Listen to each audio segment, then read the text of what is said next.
வணக்கம் நண்பர்களே. போன வீடியோல டாடா பவர் பார்த்தோம். இந்த வீடியோல அதானி பவர் பார்த்துருவோம்.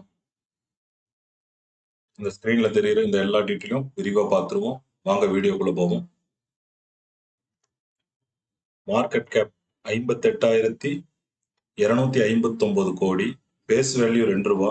டிவிடெண்ட் எதுவும் கொடுக்கறது இல்ல. 52 வீக் ஹை ரூ. 183. 52 வீக் ஹையில இருந்து 17% டவுன்ல ட்ரேட் ஆயிட்டு இருக்கு. 52 வீக் லோ ரூ. 92. 52 வீக் லோல இருந்து 64% அப்ல ட்ரேட் ஆயிட்டு. Annual volatility 52%, daily volatility 3.3%, earning yield 4%. Next share holding pattern பார்த்துருவோம். ப்ரொமோட்டர் 75% ஹோல்டிங் வச்சிருக்காங்க, 2% பிளட்ஜ் ஆயிருக்கு. Foreign institutional investor 12% holding, domestic institutional investor 3% holding and public 10% holding வச்சிருக்காங்க. டாப் லைன் growth பார்த்துருவோம். 5 years average 16%, 3 years average 27%, and last 2 years average 20%. Top line growth நல்லா இருக்கு. Next bottom line growth. Bottom line growth பொறுத்தளவுக்கு last 5 years average 77%, and last 3 years average 37%, and last 2 year 9%. Bottom line growthம் ஓரளவுக்கு நல்லா தான் இருக்கு. Next operating margin. Operating மார்ஜினை பொறுத்தளவுக்கு 5 years average 34%, and 3 years also 34%. Last 2 years 37%. Margin வந்து 5 years compare பண்ணும்போது last 2 years கொஞ்சம் improvement பண்ணியிருக்காங்க. நெக்ஸ்ட் குவார்டர்லி எஸ்டிமேட் பார்த்துருவோம். நம்மளோட கால்குலேஷன் 2532 கோடி மினிமம் எக்ஸ்பெக்டேஷன். Q2ல அவங்க கொடுத்த ரிசல்ட் 2906 கோடி. Q3ல அவங்க கொடுத்த ரிசல்ட் 2488 கோடி. எஸ்டிமேட்டை கம்பேர் பண்ணும்போது Q2 எஸ்டிமேட்டை விட அதிகமா இருக்குது, Q3 எஸ்டிமேட்டை விட கொஞ்சம் கம்மியா இருக்கு.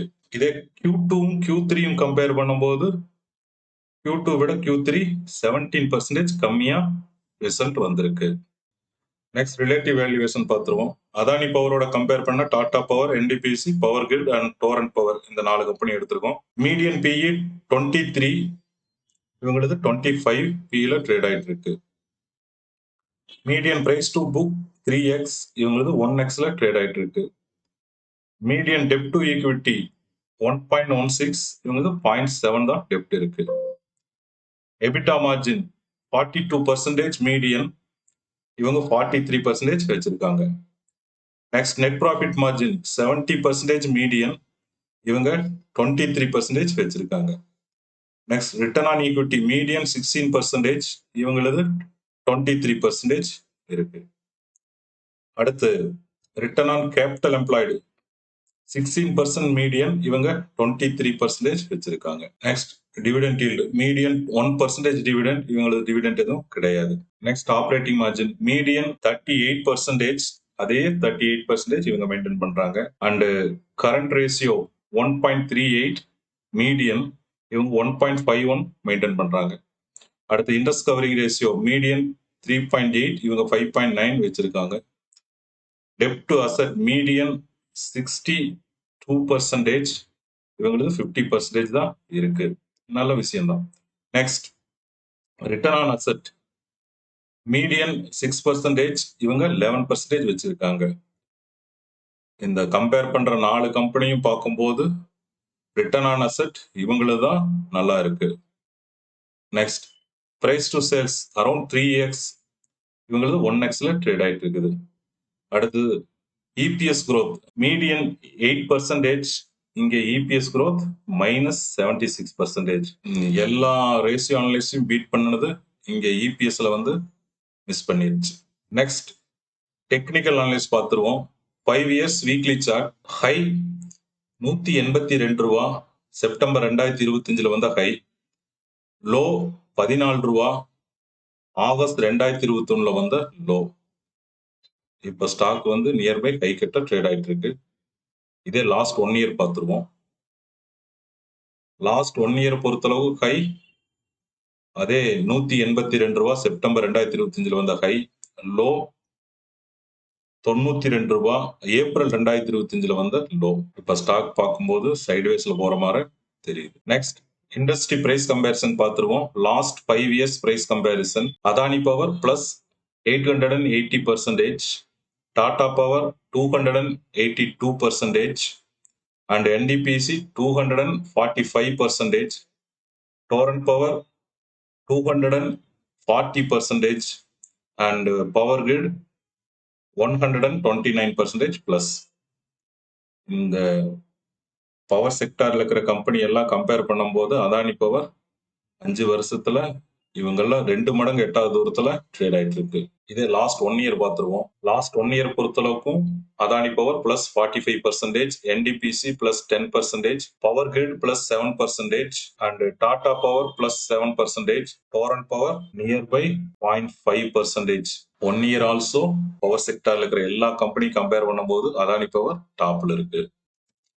நெக்ஸ்ட் ரேஷியோ அனலைஸ் பார்த்துருவோம். ரேஷியோ அனலைஸ் பொறுத்தளவுக்கு டோட்டலா அவுட் ஆஃப் 10 ஸ்கோருக்கு 9 ஸ்கோர் வாங்கிக்குது. இந்த ரிட்டர்ன் ஆன் ஈக்விட்டி ஒரே ஒரு ரேஷியோ மட்டும்தான் ஸ்கோர் வாங்கல.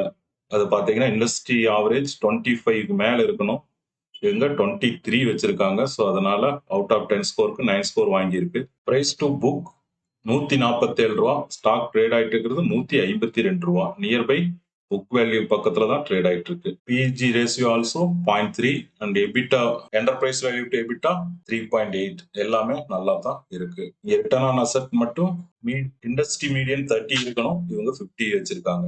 மற்றபடி ஓவராலா ரேஷியோ அனலைஸ் பொறுத்தளவுக்கு அவுட் ஆஃப் 10 ஸ்கோருக்கு 9 வாங்கினது உண்மையிலேயே நல்ல score. Next 5 years price history பார்த்துருவோம். 5 இயர்ஸோட ஹை ரூ. 175, லோ ரூ. 15. இதனோட ஆவரேஜ் ₹95.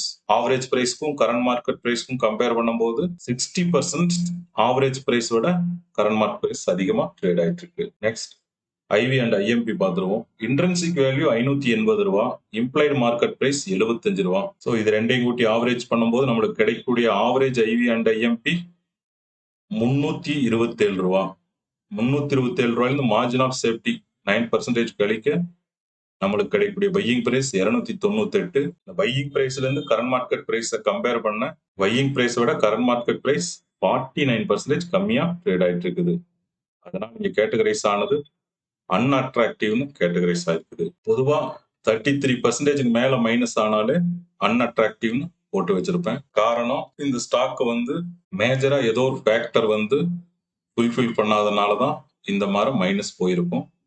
இந்த கேஸ்ல பார்க்கும்போது இபிஎஸ் growth கம்மியா இருக்கிறது தான் மேஜர் ஃபேக்டரா எனக்கு தோணுது. ஆவரேஜ் ஐவிக்கும் 5 இயர்ஸ் ஆவரேஜுக்கும் கம்பேர் பண்ணும்போது அட்ஜஸ்டட் ஐவி ₹211 வருது. Current market price adjusted IV விட -28% ட்ரேட் ஆயிட்டு இருக்கு.